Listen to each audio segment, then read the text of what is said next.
입니까?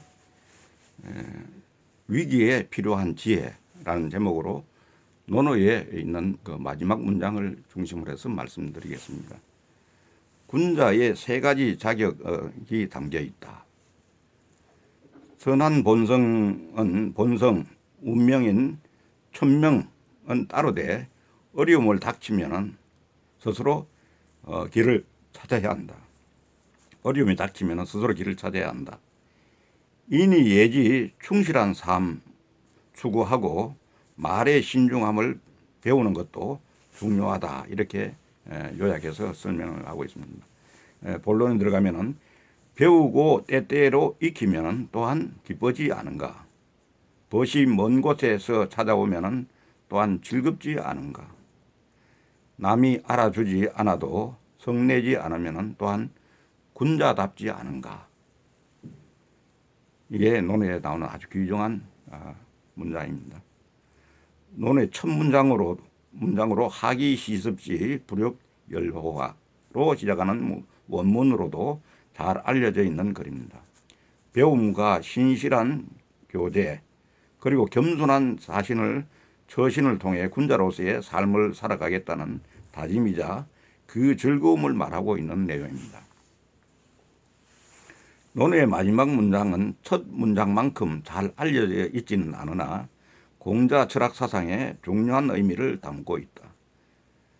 책의 관점에서 보면 결론이고 이렇게 할 수 있는데 바로 군자의 자격을 말하고 있다.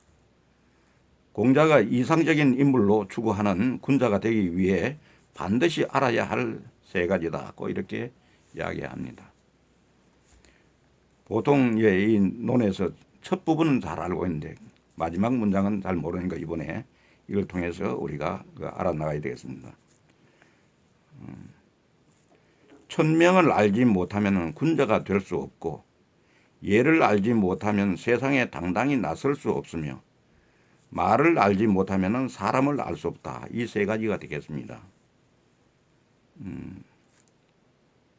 원문은 부지명 무의위군자야 부지례 무의립야 부지언무 무의지인야 이렇게 원문에 있는 내용을 번역한 겁니다.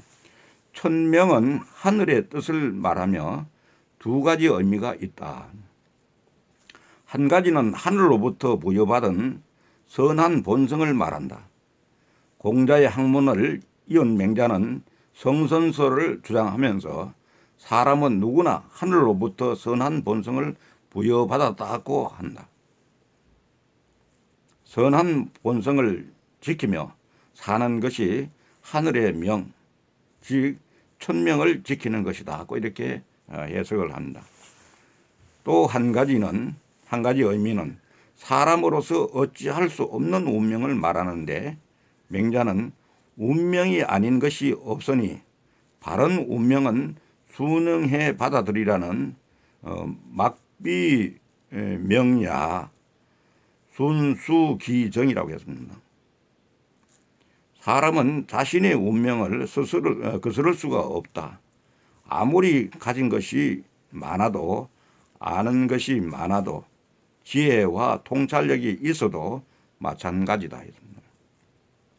공자가 광 땅에서 위기에 처했을 때 안달하던 제자 자로를 가르쳤던 말이 핵심을 찌른다. 무슨 말인가 하면은 공궁에는 운명이 있음을 알고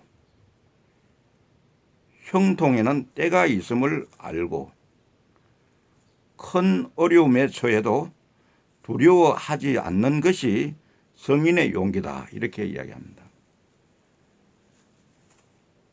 이 말은 운명에 무조건 굴복하라는 것이 아니라 어려움이 닥치면 조용히 관조하며 때를 기다릴 수 있어야 한다는 것이다.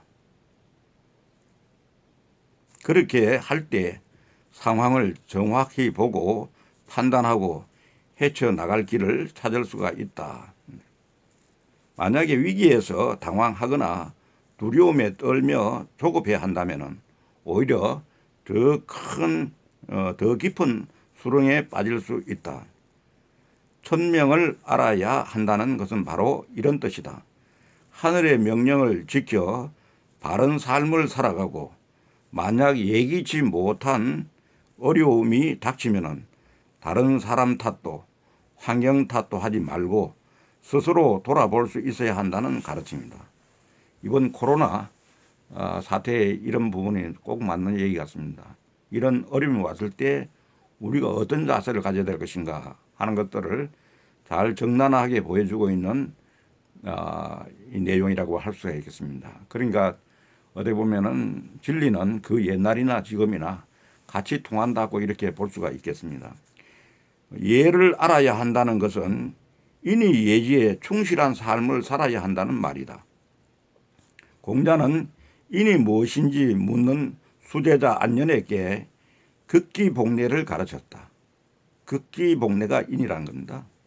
먼저 자신을 바르게 하는 극기와 다른 사람을 배려하는 예의 정신을 갖추라는 것이다. 이는 개인 수양의 목표이자 이상적인 세상을 만들기 위한 공자의 핵심 철학이다. 안연히 구체적인 실천 방법에 대해 묻자 공자는 이렇게 대답했다. 예가 아니면 보지 말고 예가 아니면 듣지 말며 예가 아니면 말하지 말고 예가 아니면 행동하지 말라. 원문은 비례물시요 비례물청이요 비례물언이요 비례물건이라 이렇게 이야기한 걸 번역한 겁니다. 예를 기반으로 삶을 사는 것이 인을 실천하는 길이며 좋은 세상을 만드는 지름길이라는 것이다. 말을 알지 못하면 사람을 알지 못한다는 것은 말은 곧 그 사람 자신이라는 명제와 같은 뜻이다. 말에 경솔했던 제자 사마우가 인을 묻자 공자는 인한 사람은 말을 신중하게 한다라고 가르쳤다. 사람의 됨됨이는 말로서 알 수 있으니 말의 신중함부터 배워야 한다는 것이다. 또한 다른 사람이 하는 말을 통해 그 사람됨을 알 수 있는 통찰력이 있어야 하므로 군자라면은 말 공부가 반드시 필요하다는 가르침이다. 천명과 예 그리고 말을 알아야 진정한 군자가 될 수 있다는 것은 공자 가르침의 핵심이자 논어의 결론이라고 이야기합니다. 공자는 바로 그런 사람과 함께 공부하고 수양하며 세상을 바로잡는 일을 도모하고 싶다는 소망을 가졌다. 유례없는 위기로 암울하고 답답한 현실이다. 이러한 때에 논어를 전부 읽을 여유가 없다면 마지막 문장 새겨 지혜를 얻는 것도 충분히 의미가 있다고 이렇게 이야기합니다. 참으로 좋은 내용입니다. 이 부분에 대해서는 조윤재 선생의 도움을 받았음을 고맙게 생각합니다. 감사합니다.